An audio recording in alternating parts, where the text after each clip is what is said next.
What is the most paranormal thing that has ever happened to you? At 4 a.m., I was jolted awake by the sound of a massive, unmistakable fart coming from my parents' bedroom. The only problem? I was completely home alone that entire weekend. To this day, I still find myself wondering about the origin of that phantom blast. I'm a twin, and we've always had a strange connection. When we were in the 3rd grade, we were spending the afternoon at our respective best friends' houses. While they were playing, my sister and her friend discovered a dead cat. When they asked her friend's father why the animal was so stiff, he explained the concept of rigor mortis. Later that evening, my mom picked up my sister first and then came to get me. Something had been nagging at the back of my mind all afternoon, so the moment I got into the car, I asked, "Mom, what's rigor mortis?" My mom was floored. She demanded to know how I even knew a term like that. I told her the truth. It had simply popped into my head out of nowhere. To my knowledge, I had never heard the phrase before in my life.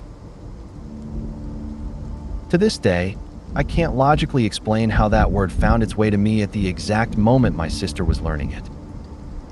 I suppose it was just a bit of twin magic.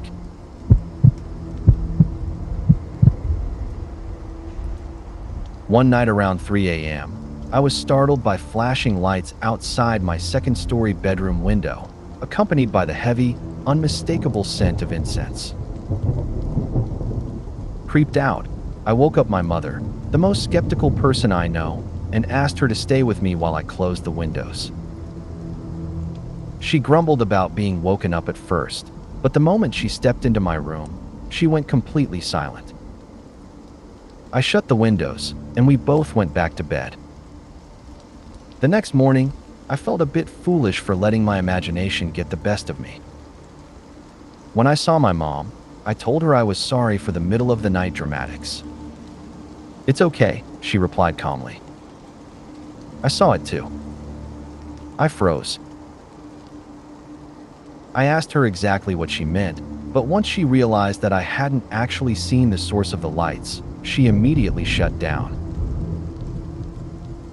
She refused to tell me what she saw and quickly changed the subject. It's been 8 years now, and she still won't utter a word about it.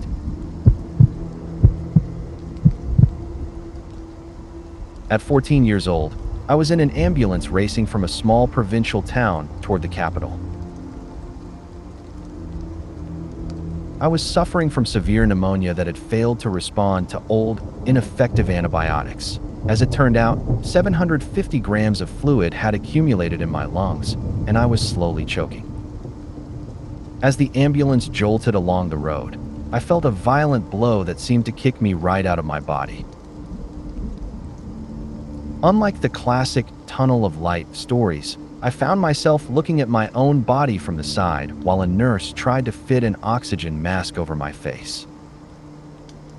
My vision had turned into a flat, 2D image, nearly black and white with only muted shades of gray. Panicked and thinking something had happened to my eyes, I thought of my mother. Instantly, I was in my uncle's car, which was following the ambulance. I could see my mother, father, and uncle clearly. I tried to tell my mother my eyes weren't working, but she couldn't hear me. They were mid-argument, cursing the incompetent provincial doctors and discussing how they had refused to sign certain papers. They mentioned they had arranged for me to be admitted to a department led by a specialist with a very distinct name, Associate Professor Coinderleaf. The reality of the situation hit me, and my panic intensified. I began thinking of school friends and a girl I liked. Every time a thought became sharp enough, I was instantly standing next to them. My consciousness was jumping from place to place in a dizzying kaleidoscope until an old woman with snow-white hair appeared.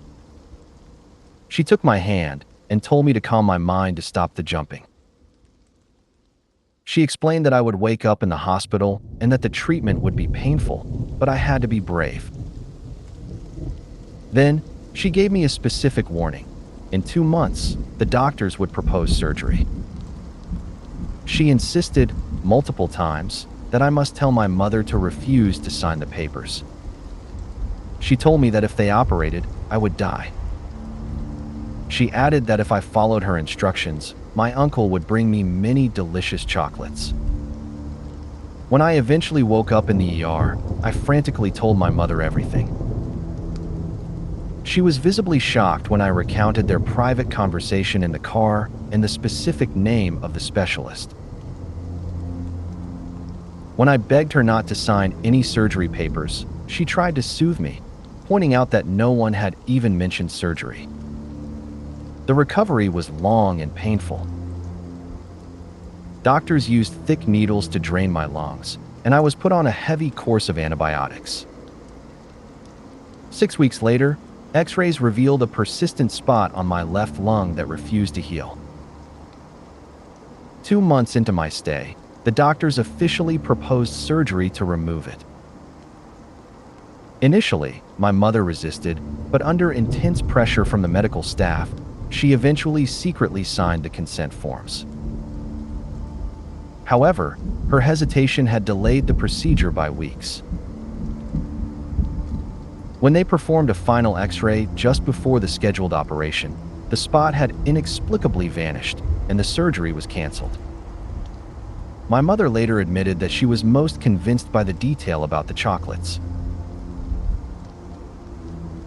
My uncle was notoriously stingy, yet throughout my stay, he, an international truck driver, brought me expensive, imported chocolates that were nearly impossible to find in socialist Bulgaria at the time. Years later, I recorded my parents and uncle as they recounted their memories of that day to verify the details. Despite this experience, neither I nor my family became religious. We remain, as we were then, firm atheists.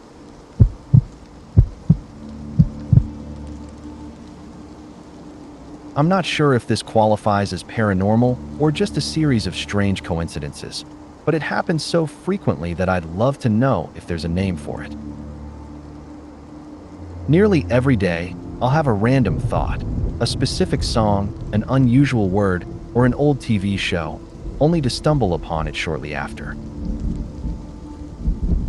For example, yesterday I suddenly remembered an obscure Jamiroquai song from the early 90s. I whistled it for a few minutes, and then went about my day. Less than 15 minutes later, that exact song started playing out of nowhere on the TV. This happened a decade ago, when I was 14. I was upstairs in the pool table room at my parents' house, deep into a late-night session of Splinter Cell around 3:30 a.m.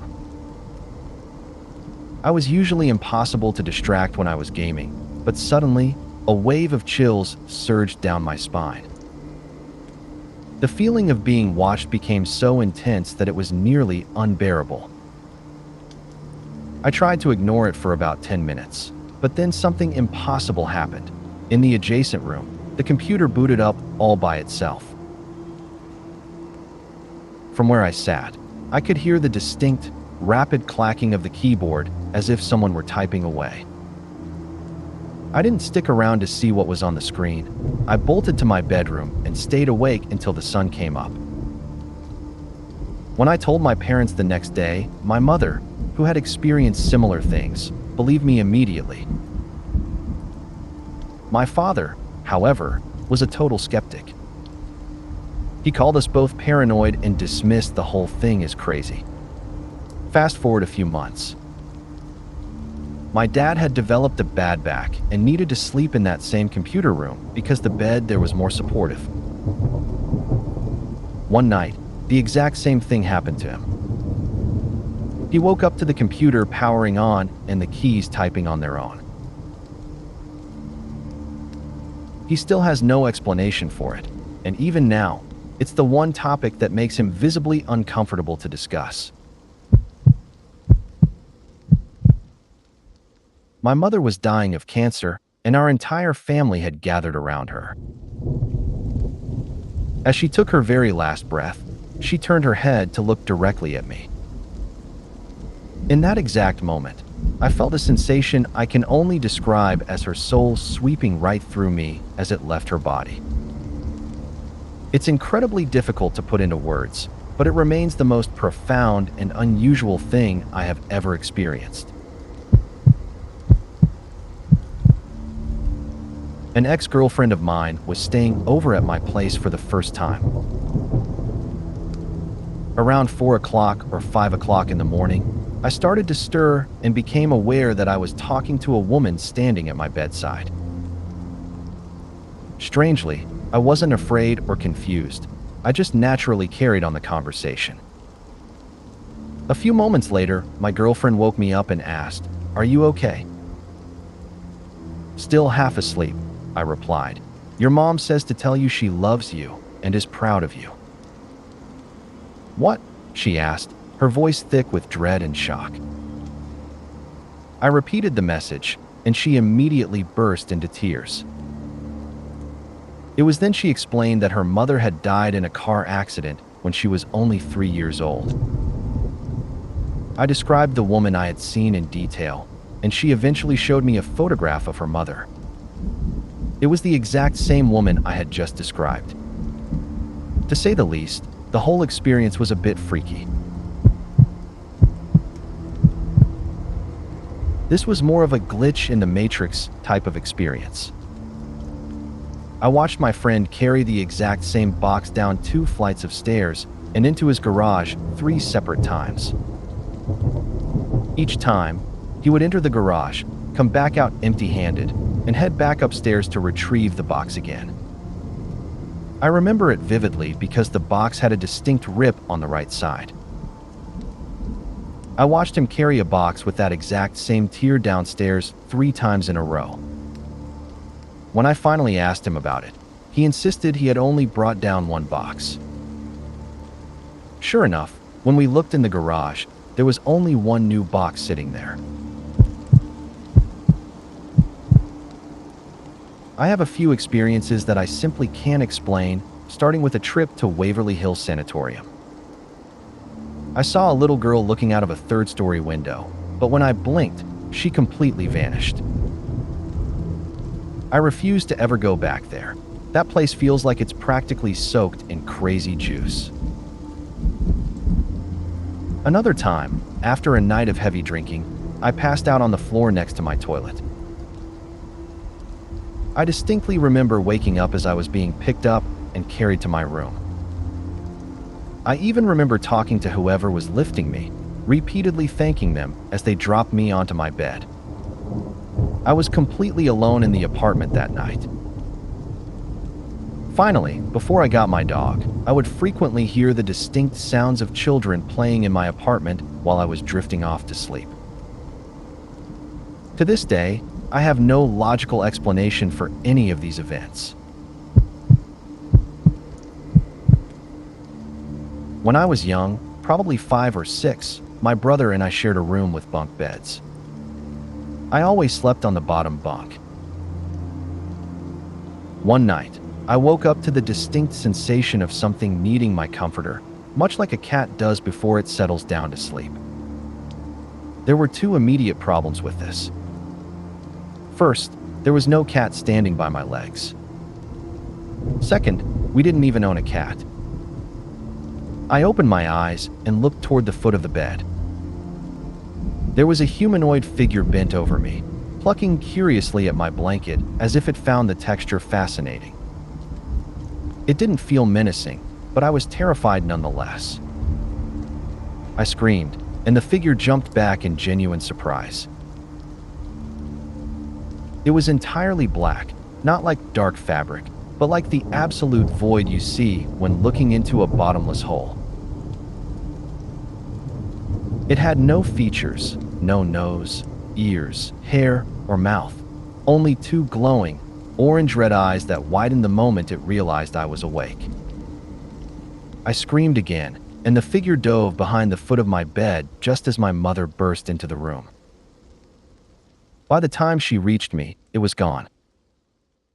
Because it happened so long ago, I can't honestly say for sure whether it was a dream or a real encounter. But if it was just a dream, I still can't explain what was physically picking at my blanket. When I was 7 years old, I was staying at my grandmother's house and had my CD player/radio set up in the guest room. In the middle of the night, the alarm suddenly started going off. I kept hitting the snooze button and turning the volume dial all the way down, but it wouldn't stop. Instead, the volume actually started getting louder, and then the CD player began playing a disc on its own. Finally, I lost my temper, reached behind the nightstand to rip the cord out of the wall, and froze. The device had been unplugged the entire time.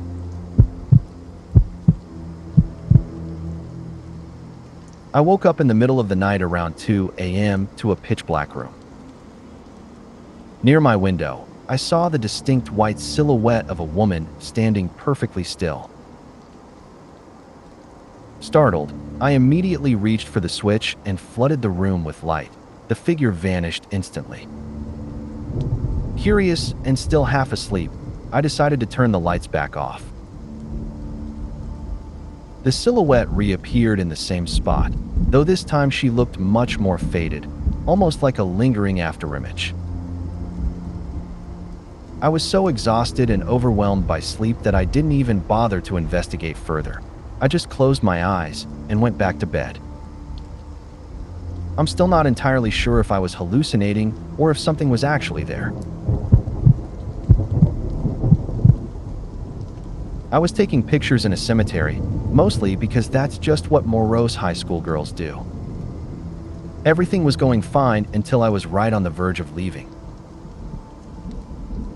I spotted a beautiful statue of an angel and stopped to capture it, but every single time I pressed the shutter button, the lens would slip out of focus at the last second. I must have tried 10 times, shifting my position and changing my distance, but the result was always a blur. Concerned that my camera was malfunctioning, I pointed it at a nearby tree and snapped a shot. It came out perfectly clear. I turned back to the statue, told her she was being incredibly inhospitable, and headed for the exit just as the first rolls of thunder began.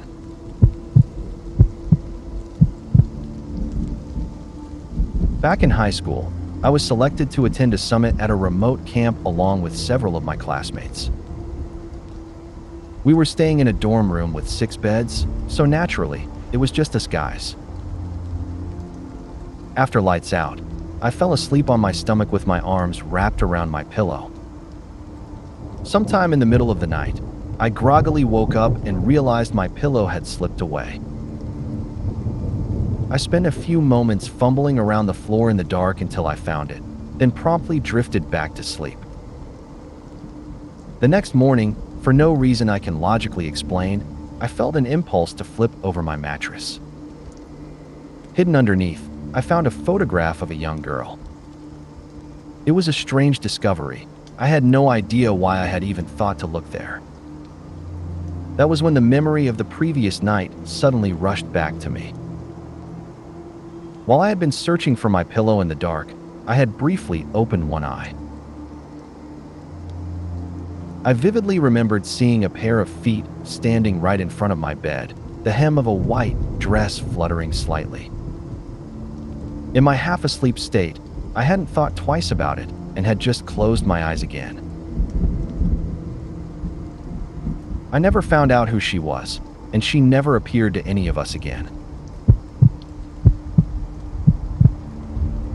This happened 9 years ago, on the night before Halloween. My dog ran away, and despite searching everywhere, we couldn't find him. I eventually had to leave for football practice, feeling pretty dejected. While I was out at practice, something incredible happened. The northern lights appeared in the Pennsylvania sky. It was something I had never seen before, and the sight was absolutely breathtaking. However, the awe didn't last long. When I got home, my dad sat me down and broke the news that our dog had passed away. Our whole family was completely heartbroken. A few months later, on Christmas, we found out we were getting a new dog.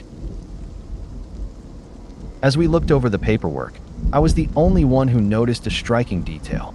The new puppy was born on the exact same day our old dog had died. I didn't find it spooky or anything, just a really cool, comforting coincidence.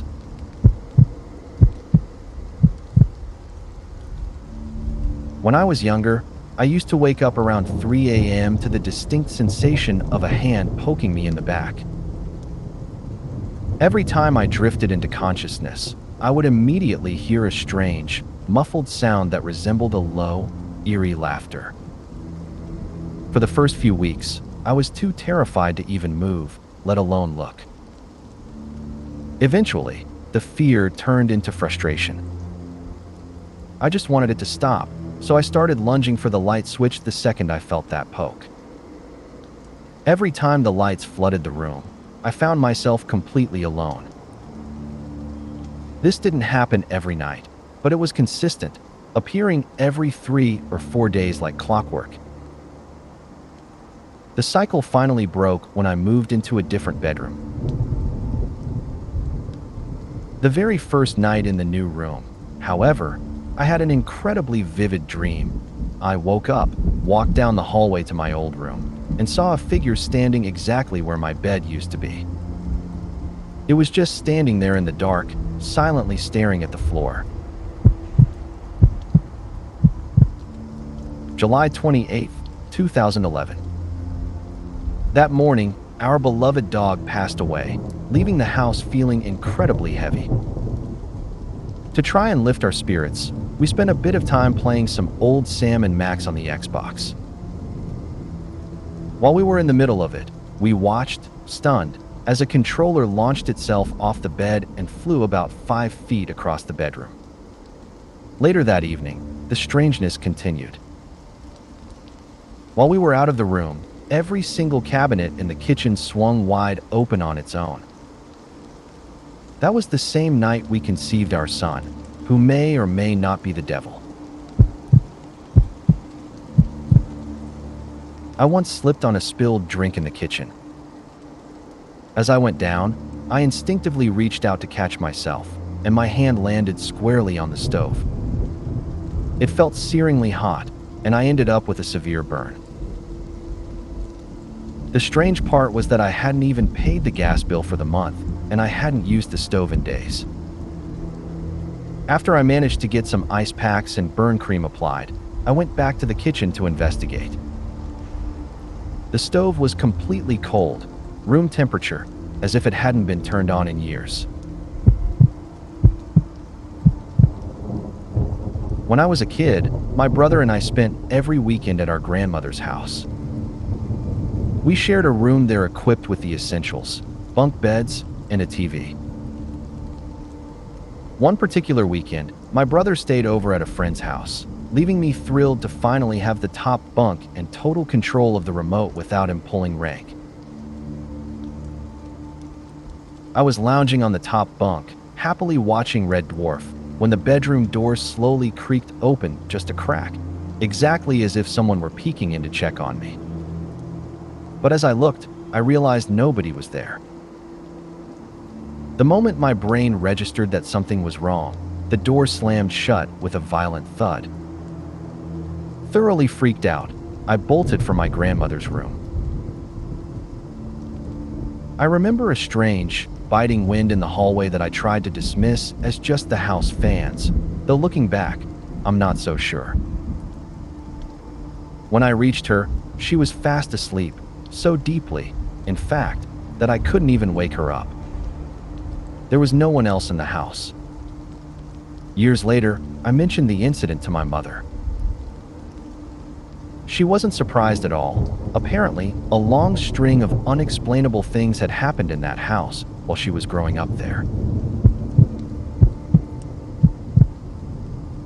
When I was 22, I was staying over at my girlfriend's house. I woke up in the early hours of the morning to find a man standing directly over our bed. He was wearing a hat, had a distinct mullet, and was slowly shaking his head at us. Terrified, I reached out and flipped on the light. The man didn't vanish. He remained there, though he seemed to fade slightly in the brightness. Still shaking his head, he began walking backward until he stepped into my girlfriend's open wardrobe. He stood there, eyes fixed on the floor, continuing that same rhythmic head shaking until he gradually faded away completely. It freaks me out to this day because the encounter felt incredibly physical and real. We've spent years trying to figure out who the apparition could have been, but we still have no answers.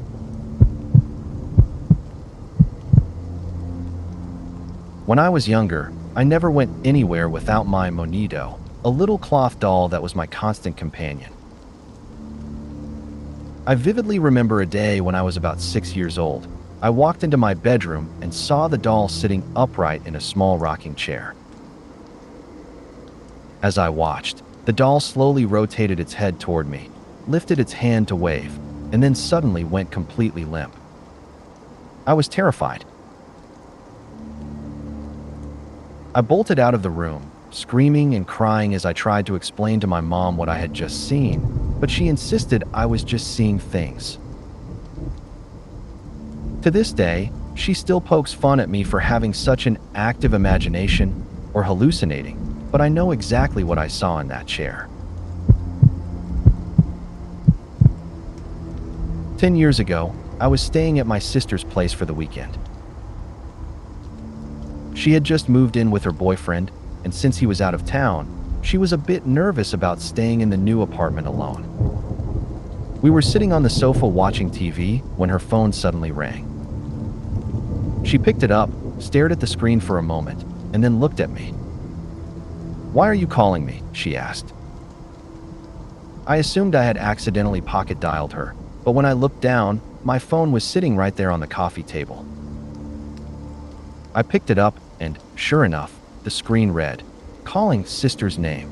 We were both sitting on the same couch, and my phone had been sitting out of anyone's reach for at least an hour before it decided to make that call on its own.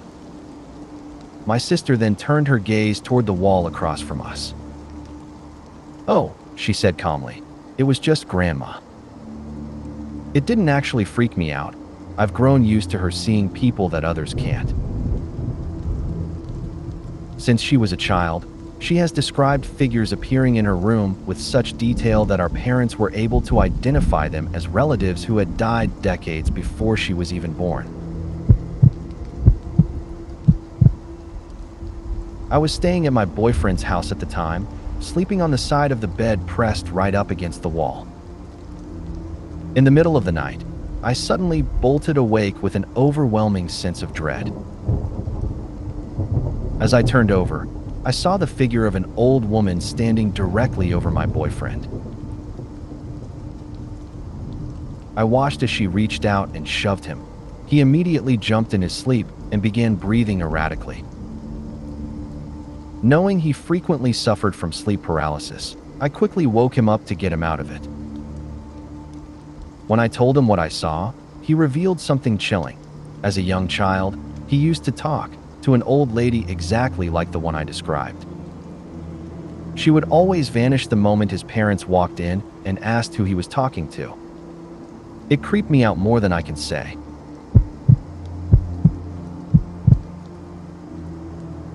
We were fooling around with a Ouija board one night when things took a turn.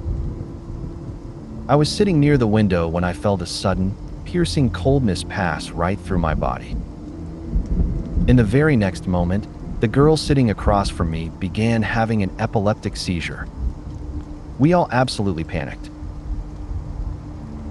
About an hour after the event, I was hit with a migraine so agonizing it was unlike anything I had ever felt in my life. On a separate occasion last year, I kept noticing someone walking past me in my peripheral vision throughout the day. I repeatedly wrote it off, assuming I was just exhausted. However, one time when I caught a glimpse of something, my cat was in the room with me, and it completely freaked out. Later on, my 2-year-old daughter started talking to someone she called the lady. When I asked her about it, she simply said the lady was smiling and waving at her.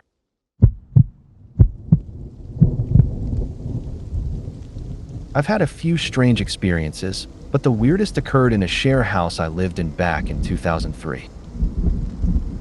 It started with one of my housemates' computer speakers, which would suddenly and violently spike in volume.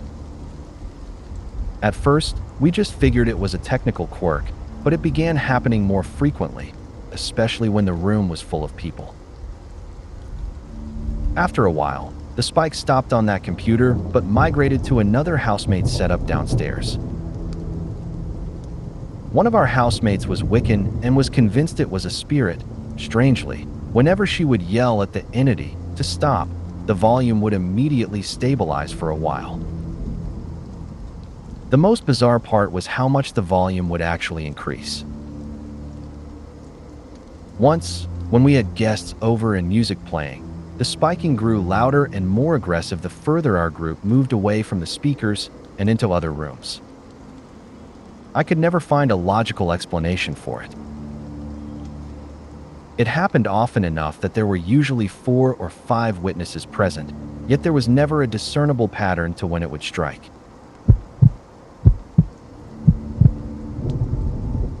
I have several stories from my childhood, all of which took place in old houses scattered across rural Pennsylvania. The first occurred in my great-grandparents' farmhouse, a place at least 80 years old that always felt heavy with an isolated, old house vibe. I was about 9 or 10 and found myself alone in the house while everyone else was outside. I headed upstairs, reaching a T-shaped hallway with a large mirror at one end. When I glanced over, I saw a young girl, maybe 7 or 8, standing perfectly still and staring back at me. She wore an old-fashioned dress and looked just slightly younger than I was. After a few seconds of frozen silence, I bolted back downstairs. Later, both my aunt and my mother admitted they had seen the same girl in that mirror when they were young. I eventually discovered that another house had stood just 50 feet away until it burned down in the late 1800s, claiming the lives of 2 children who couldn't escape. The second occurrence actually still happens in a newer house on that same land. My relatives and I have all heard heavy, rhythmic footsteps pacing back and forth on the wooden patio deck in the dead of night.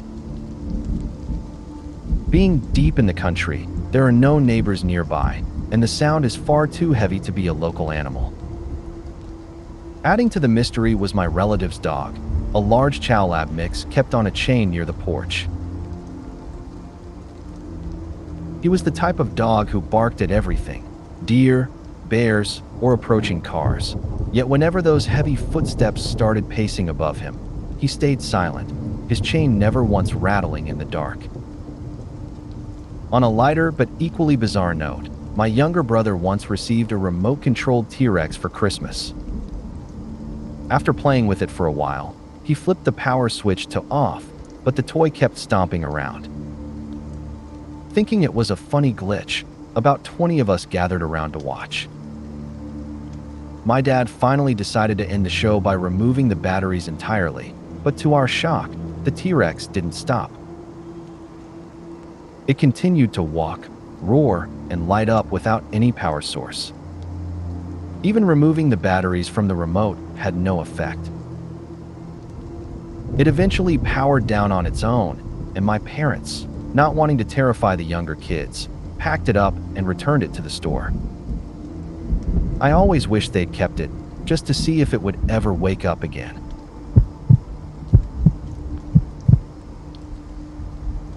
I visited a friend's house where the previous tenant had been a hardcore Satanist, not just someone casually interested in the occult, but a dedicated worshiper.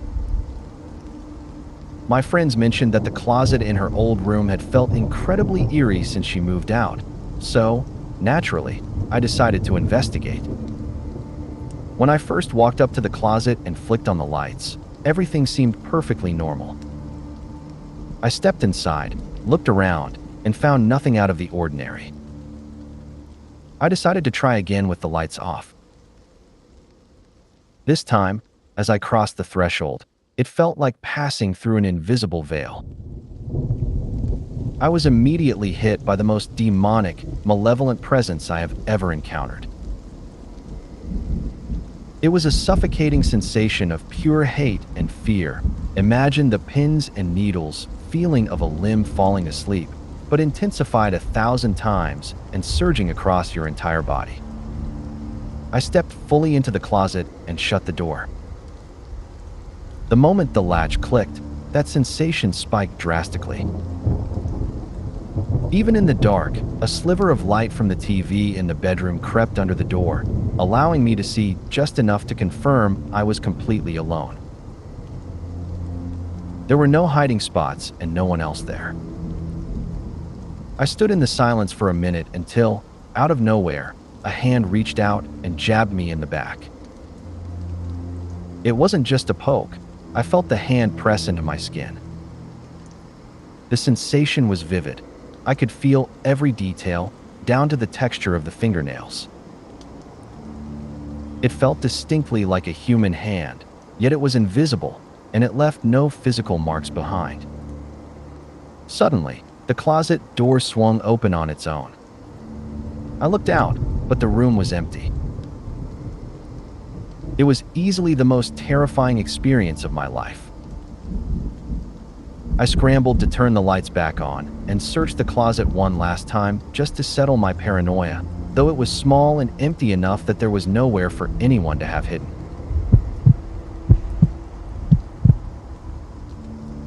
I used to work overnights at a haunted nursing home and Alzheimer's unit located deep in the countryside. The facility consisted of 2 houses sitting side by side with no neighbors, no cell service, and a heavy atmosphere. It was essentially the final stop for residents before they passed away. Things got pretty intense there. There are some stories I still won't share because I can't even begin to rationalize what happened, but we dealt with plenty of tame activity too. Shortly after one resident passed away, for instance, we spent several hours listening to the distinct sound of dresser drawers in her room being pulled open and slammed shut. On another night, I was working in one of the houses with a coworker who often brought her 5-year-old daughter along. The little girl spent the shift drawing the same bizarre, distorted stick figure over and over again. When I finally leaned over and asked what she was sketching, she looked up and calmly told me she was drawing the man standing in the hallway. I've shared this before, but it still sticks with me. One night, I had a horrific nightmare and woke up screaming. Paralyzed with fear, I lunged for my light switch, but the bulb gave that sudden, blinding flash and immediately burned out. In a total panic, I threw open my bedroom door, only to see 2 dark silhouettes waiting in the hall. As one reached out to touch me, I woke up again. It had been a false awakening.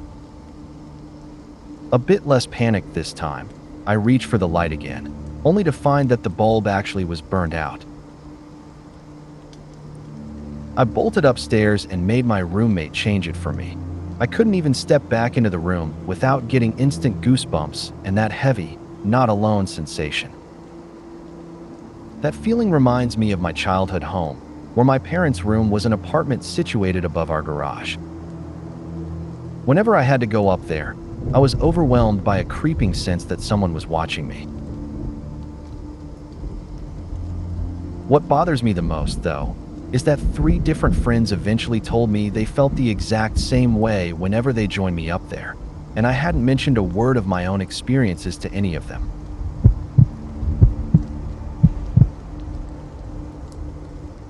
When I was 14, I had just finished showering and was walking down the hallway when I began to hear the distinct sound of someone speaking. I couldn't quite make out the words, but suddenly, I felt a sharp, stabbing pain in my back that left me absolutely terrified of that house. It wasn't until recently that I discovered a woman had actually been killed there. Looking back, there was definitely something wrong with that home. I was sitting at the kitchen counter one night, having a midnight snack around 3 a.m., the hour when paranormal activity is supposedly at its peak. There was a wine glass resting on the surface, and as I watched, it suddenly scooted a good 2 feet across the counter entirely on its own. While I've always believed in the paranormal, I was still skeptical of what I'd just witnessed. I spent the rest of the night trying everything to recreate the movement. I investigated the surface for moisture, checked for vibrations, and even used a level to see if the counter was slanted. I could find no logical explanation for how it moved.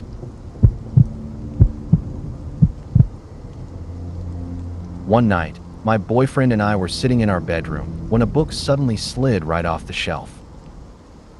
We had tidied everything weeks before, making sure every book was pushed firmly against the back of the unit. There was no loud bang or vibration. It simply flew out of its spot. We both saw it happen exactly the same way, and it left us both completely unnerved.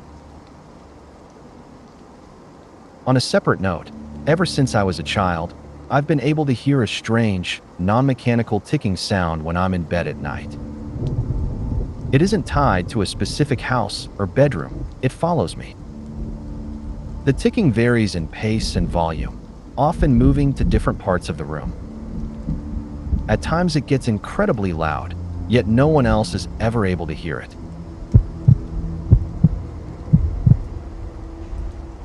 I once had a dream that began in an exceptionally surreal and unsettling way. My entire family was gathered in our old house, but everyone was wearing Nazi SS uniforms. Being in the military myself, you'd expect them to be happy to see me, but they were acting incredibly cold, either refusing to speak or looking right through me as if I weren't there. The only one who acknowledged me was my little sister, who warned me not to look out the kitchen window. Naturally, I did. In the darkness outside, I saw gray-skinned figures with glowing white eyes approaching the house. Suddenly, I woke up in my barracks, but I was completely paralyzed. I couldn't move or even open my eyes. As I lay there, I heard a sound like paper rustling in the wind. The sound drew closer, intensifying into a buzzing that eventually became a physical sensation. It felt like I was being electrocuted, but the current was focused entirely in my head. The pain was excruciating and pulsed in waves. I must have passed out or fallen back into the dream state, because the cycle repeated. I saw the shadows again and then woke in the barracks once more, still unable to move. I heard the rustling paper and thought, asterisk, oh no, here it comes again. Asterisk, this time the electrocution was even worse. I was writhing in agony, eventually finding myself pinned against the wall in the corner of my bed. Between the pulses of pain, I gathered every ounce of willpower to try and move just one finger, then to force one eye open. As the next pulse hit, I saw a face fading into existence above my desk. It was pale as a sheet, hairless, with sharply defined cheekbones and terrifying, pitch-black voids where the eyes should have been. I realized the pain only spiked when the face was visible. Finally, using all my strength, I managed to force out the words, "Go away." The moment I spoke, everything stopped. The pain vanished instantly. I sat bolt upright and ran to the mirror, checking to see if there was any physical mark left behind. I eventually researched night terrors and sleep paralysis, which explained the visions and the paralysis, though I couldn't find much regarding the intense physical pain I felt. Others I spoke to suggested a more religious or demonic explanation, but regardless of the cause, it remains the most horrifying experience of my life.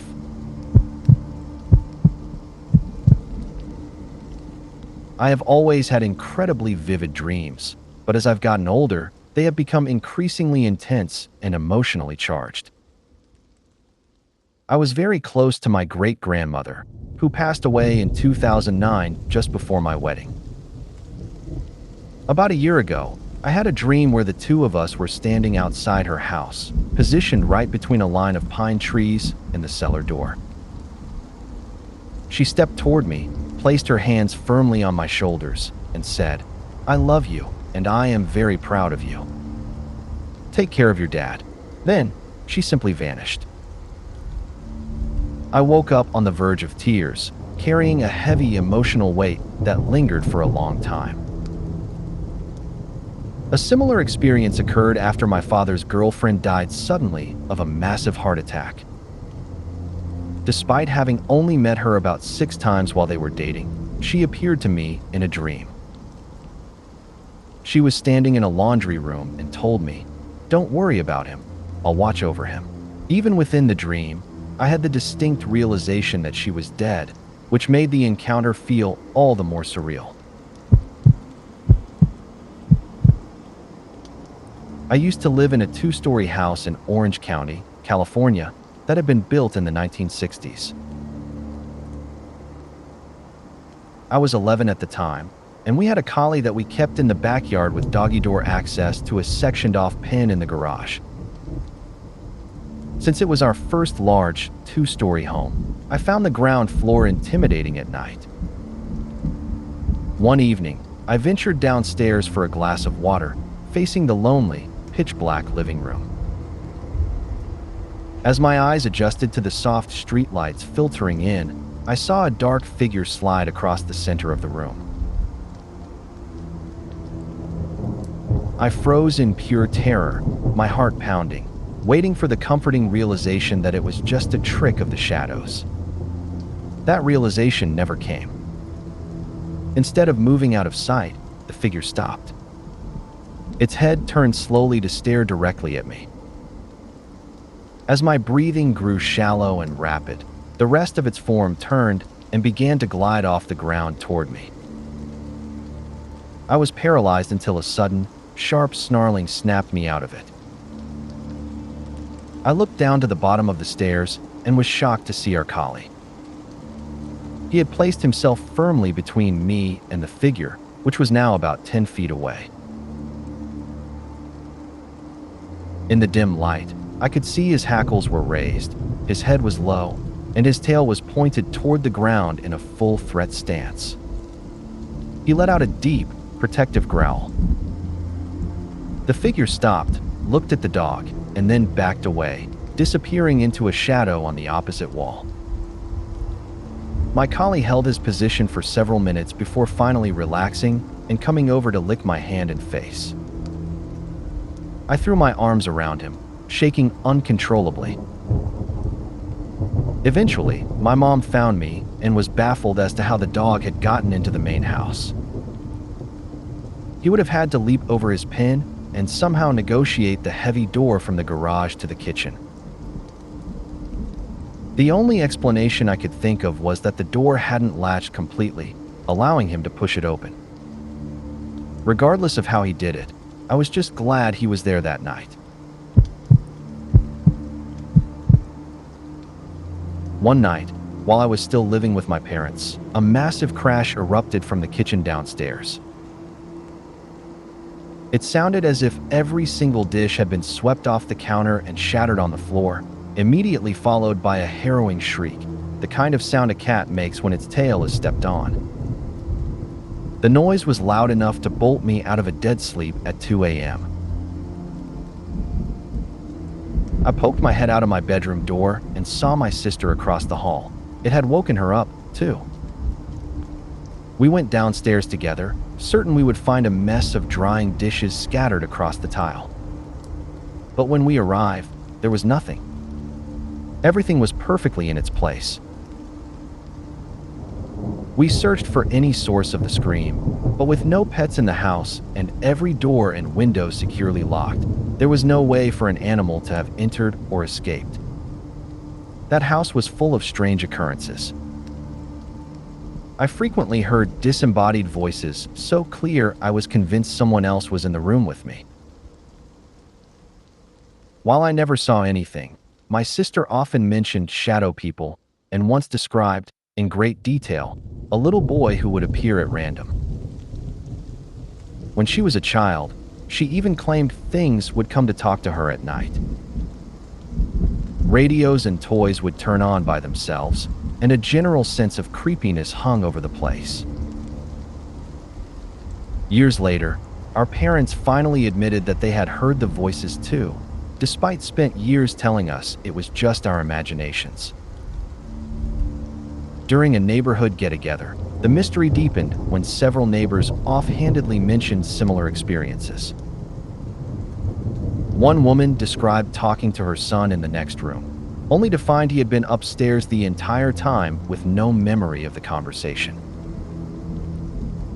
Another neighbor's child spoke of seeing a little boy whose description matched the one my sister had seen years prior.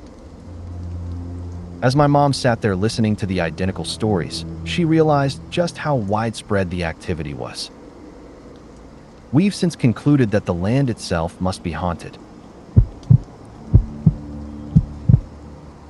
I've posted this before, but here is the story again. Growing up, I used to hear random voices and shouts in my house, even when I was completely alone. I kept it to myself for a long time, not wanting to sound crazy, but once I finally mentioned it, my family started sharing their own stories.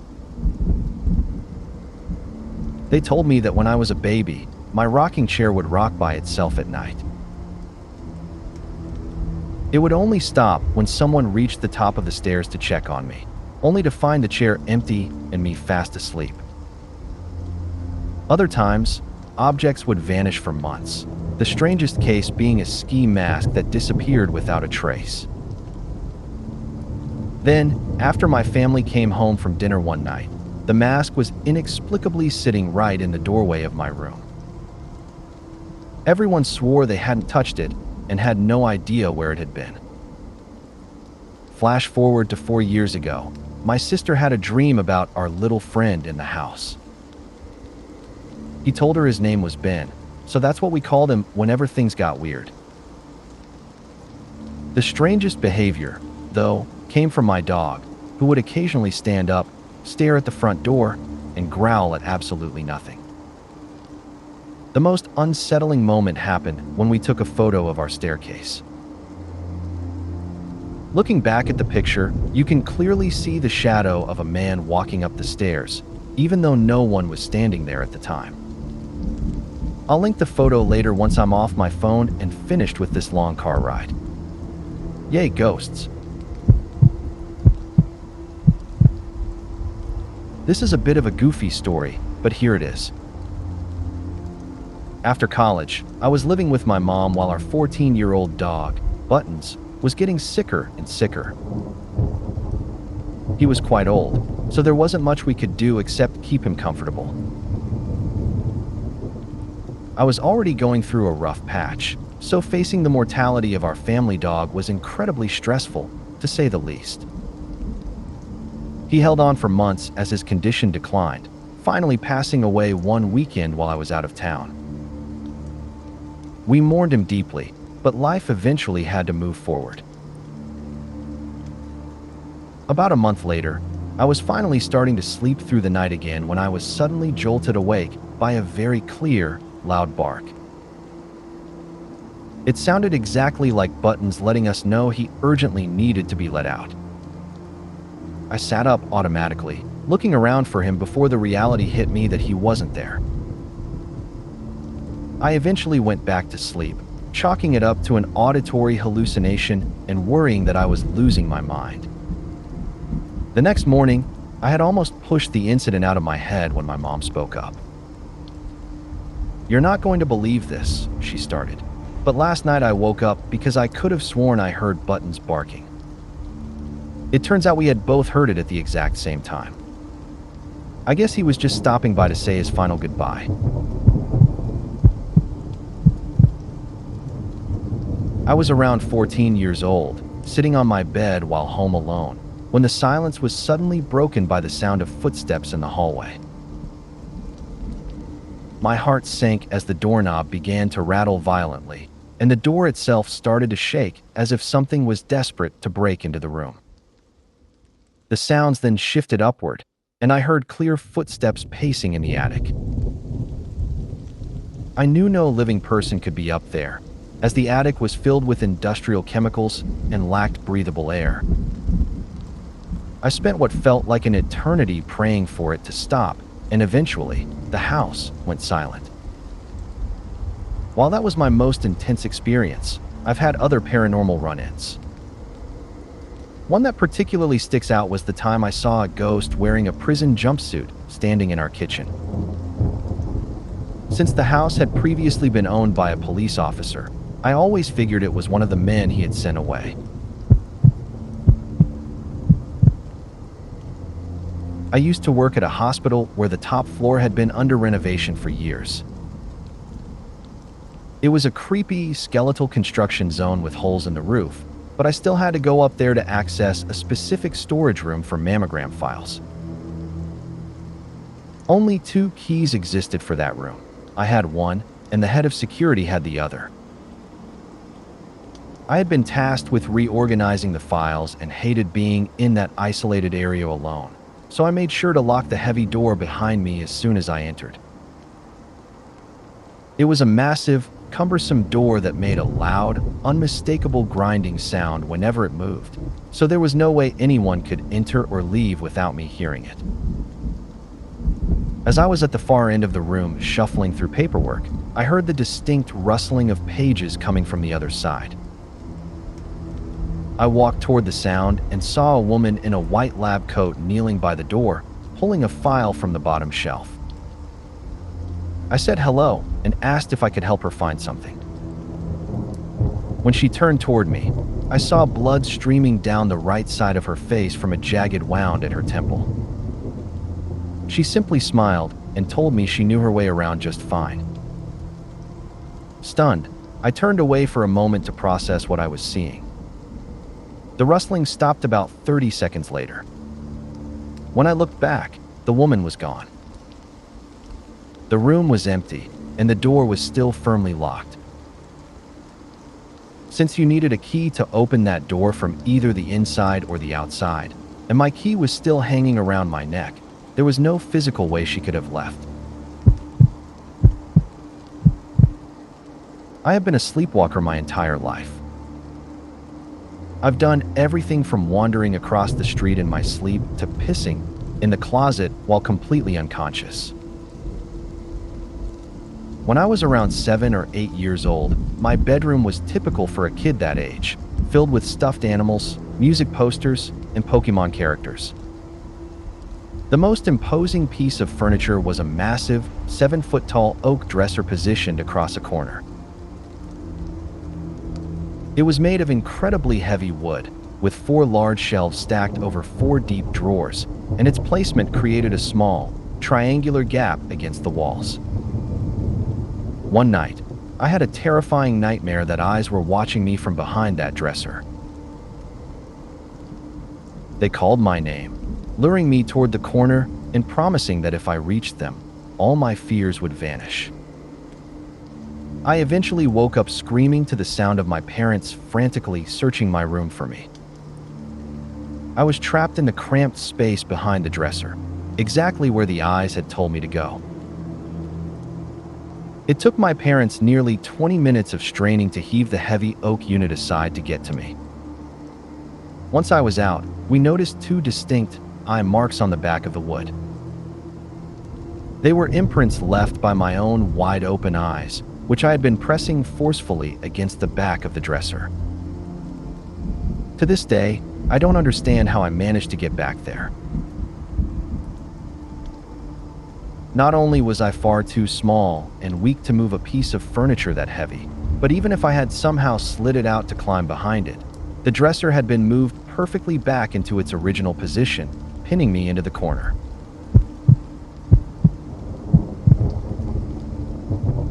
This happened during an English class activity in my final year of high school, about 6 or 7 years ago.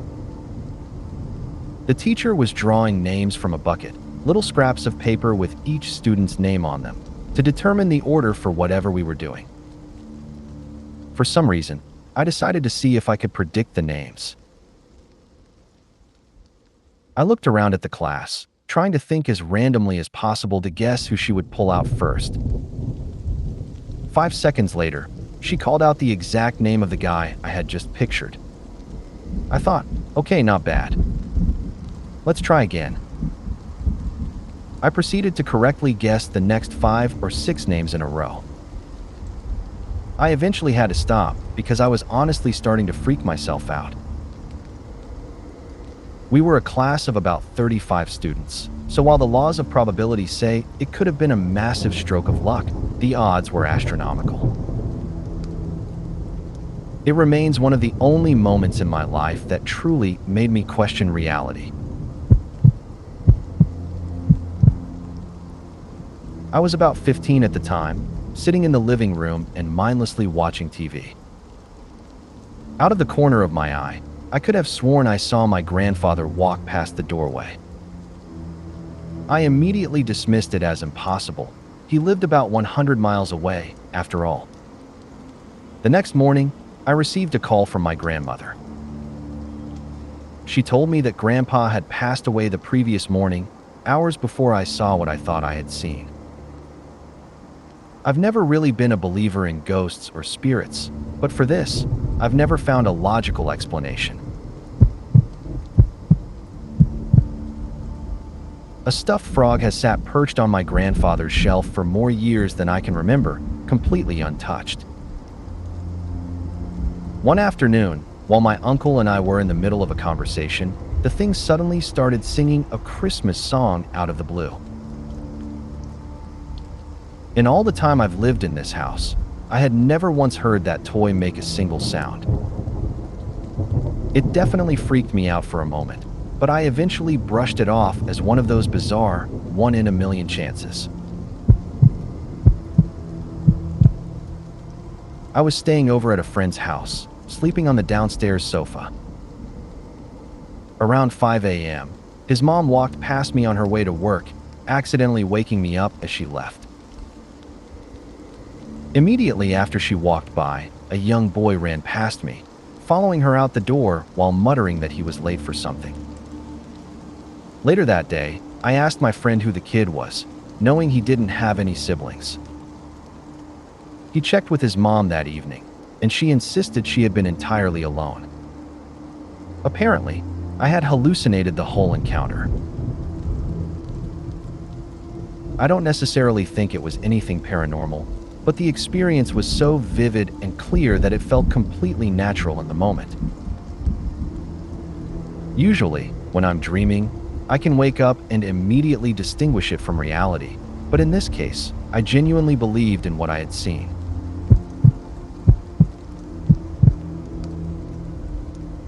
I've seen figures in the dark hallway in the middle of the night since I was young, but I've always chalked it up to my mind playing tricks on me. This time, however, was different. As soon as I spotted the shadow, it darted away in a split second, and at that exact moment, my dog bolted awake, stared at the same spot, and started barking. It completely freaked me out. Then, just the other night, I woke up for no apparent reason to find another figure standing right next to my bed. It was the same as before. The moment I looked directly at it, the form dashed out of sight.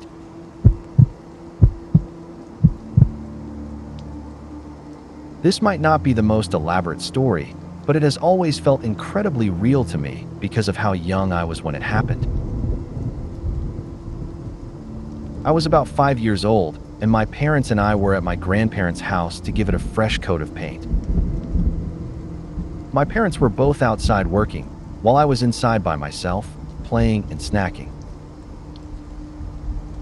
For some reason, I started to head toward the basement, but I stopped cold when I saw a man standing at the bottom of the stairs, staring straight up at me. I don't have many memories from that age, but this one is burned into my mind. I can still see him clearly. He had a completely blank expression, and his mouth was hanging open as if he were trying to speak. That was more than enough for 5-year-old me. I bolted out of the house in a panic. My parents said they had never seen me so terrified. They immediately dropped their brushes and rushed inside through both entrances to corner whoever was in there. They found absolutely no one, though they told me later that the entire time they were searching, they felt like they were being watched. Even now, 20 years later, I avoid that basement at all costs.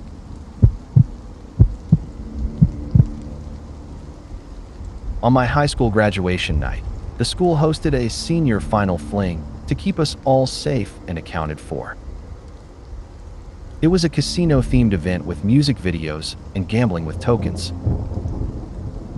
Although I had a solid group of friends, around 11 p.m., a wave of sadness washed over me, and I spent a couple of hours wandering off by myself. When I finally rejoined the group, I felt uncharacteristically solemn. After the event, my friends all headed to a diner for breakfast. I had to drop one person off first, so I arrived at the restaurant later than the rest. By the time I sat down, they had already finished eating, leaving me to eat alone in a state of quiet confusion. When I eventually pulled up to my house, my mom was already coming out the front door. She had specifically told me to come home immediately after the party, a request I had deliberately ignored. As she approached the car and asked where I had been, I told her the truth, sensing that the usual rules didn't seem to matter anymore. She started to say, "I have something to tell you," but I cut her search short. "I know," I said. "Grandma is dead." I followed that by telling her that Dad was already on his way to help my grandfather. My mom was floored. She asked if my dad had called the car phone. This was the early 90s, but I told her no. I just knew. It was as if my mind had finally finished processing all the heavy intuition I'd been feeling throughout the night. It was an incredibly strange experience. My birthday was only one day after hers, and we had always shared a unique, complex relationship that seemed to transcend the ordinary. I was 14 years old and had just woken up to fix myself some breakfast. While I was eating, my father headed out to his car to leave for a business trip. Suddenly, I heard a female voice inside my head telling me to go say goodbye to him and give him a hug. Hugging wasn't really something our family did, and hearing this advice from a voice that was distinctly not my own internal monologue was incredibly strange. I heard my dad open his car door and start the engine. The voice spoke again, more insistent this time. "Go say goodbye." Being a typical teenager, I ignored it. Only a few miles from home, my father was involved in a horrific car accident. A woman had fallen asleep at the wheel while driving drunk and hit him head-on. She was killed instantly. My father survived, but he spent 3 days hovering between life and death, followed by 3 months in a coma and nearly a year in the hospital. I often think I should have listened to that voice. I don't know if it would have changed the timing to avoid the crash. Some would call it karma or fate, but I regret it for a different reason. The man who finally came home a year later was not the same father who had walked out the door that morning. My grandmother's house was on a street that backed up to a canal, and we frequently had teenagers hanging out and partying back there all night. One night during a full moon, I was about 6 years old, a little blonde girl in a white nightgown, and I was standing at the back door window watching them. The moonlight must have made me glow against the dark glass, because one of the girls suddenly spotted me. They all went deathly silent and stared right in my direction. In a moment of dramatic flair, I let the curtain fall and vanished from the window. They absolutely lost it. I heard them screaming as they scrambled into their cars and peeled out of there as fast as they could. I'm willing to bet those kids, who must be in their 50s by now, still tell stories about the ghost in the window.